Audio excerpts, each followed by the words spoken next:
Gusto ko maging pinakamagaling na wala sinong man ang naging. Ang mahuli sila'y tunay kong pagsubok, pagsasanay ang dahilan ko.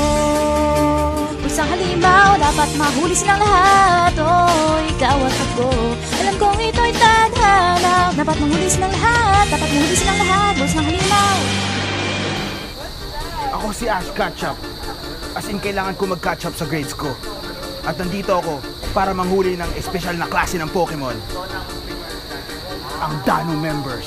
Huhulihin ko sila gamit ang aking espesyal na Pokeball.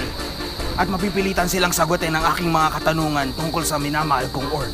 Ako ay lalakbay sa buong pamantasan ng DLSU para mahanap ang mga miyembro ng Dano. Let's go! Dalubhasaan ng mga umuusbong na mag-aaral ng Araling Pilipino o tinatawag na Danum. Ang DLSU Danum ay isang organisasyong nagnanais iangat ang antas ng pagtitiwala at respeto ng bawat Pilipino sa wikang Filipino bilang isang wikang makapaghahatid ng pagbabago at magpapakilala sa bawat Pilipino sa buong mundo sa pamagitan ng pag-aaral ng tamang pagmamalakad sa iba't ibang uri ng media.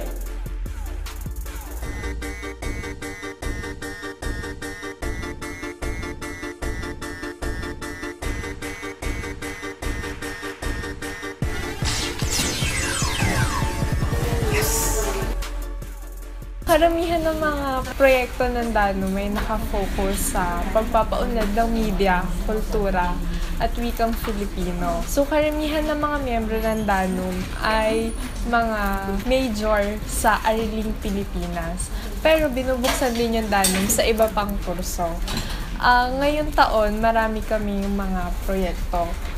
Meron nakatoon sa media, may nakatoon sa kultura, at may nakatoon sa wikang Filipino. Ilan pa sa mga proyekto namin ay ang pagpapalabas ng indie film tulad ng Metro Manila.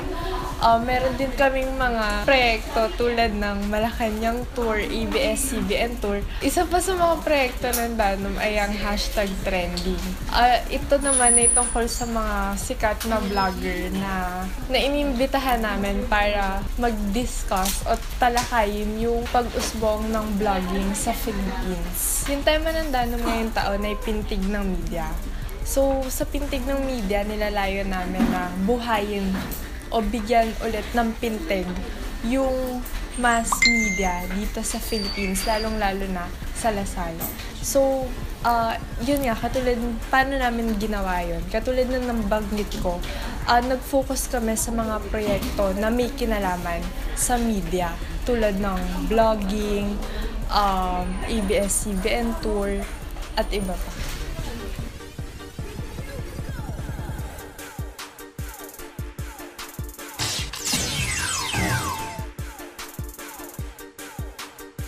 Pinapalaganap namin yung proyekto na ginawa namin sa pamamagitan ng social media. Kasi marami na ngayon yung gumagamit ng Facebook.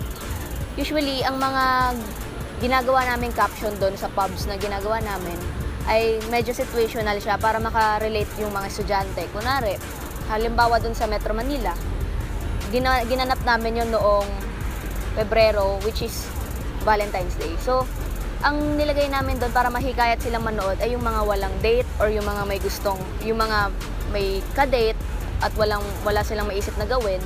Doon na lang sila pupunta sa Metro Manila na pelikula na pinapanood namin sa kanila. Plus, may pagkain pang kasama.